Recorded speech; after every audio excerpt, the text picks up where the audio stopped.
quand même. Mais pourquoi Olivier Véran nous dit que la situation est grave et pourquoi il ne se passe rien? Ah ben ça, je ne sais pas, il faut demander au ministre de la Santé. Docteur Simeka. On constate toujours que plus le niveau de désaccord est élevé, plus il s'agit de gens qui ne sont pas sur le terrain. Les épidémiologistes, les grands mathématiciens de la santé qui font des projections, qui nous avaient parlé de 9000 personnes en réa, de 200 000 morts, etc., en général, ne sont pas d'accord entre eux. Dès qu'on descend un petit peu, nous, en ville, on dit tous la même chose, on voit de moins en moins de patients. On voit beaucoup de tests positifs, mais on ne voit presque plus de gens malades.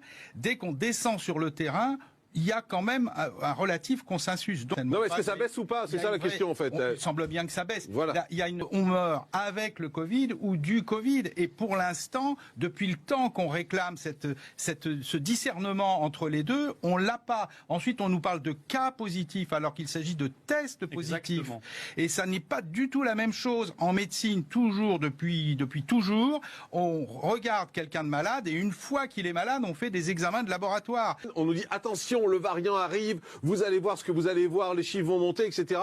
Résultat, aujourd'hui, ça monte pas. Même les spécialistes disent, on comprend pas. C'est ce qu'ils disent en off, les spécialistes disent, on comprend pas pourquoi les chiffres sont pas en train de s'envoler.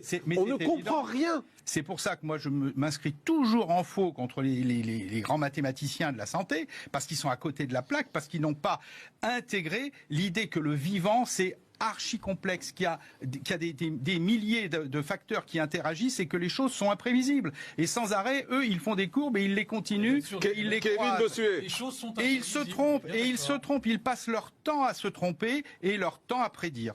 Moi, j'en ai marre des Pialou, j'en ai marre des Lacombe, j'en ai marre des Leray. Nous prévoyez du catastrophisme. Regardez, ça va repartir, il faut se confiner. Si on avait écouté ces médecins, mes élèves seraient depuis 1 an et demi sur leur canapé en train de jouer à la PlayStation. Et il nous a mis en couvre-feu, excusez-moi. Si vous avez le sentiment de vivre à partir de 18h, moi non. Regardez, cinéma. Vous avez le sentiment qu'on vit avec ce virus aujourd'hui?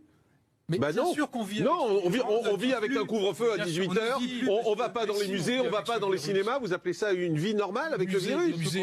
C'est demain, on reste gratis.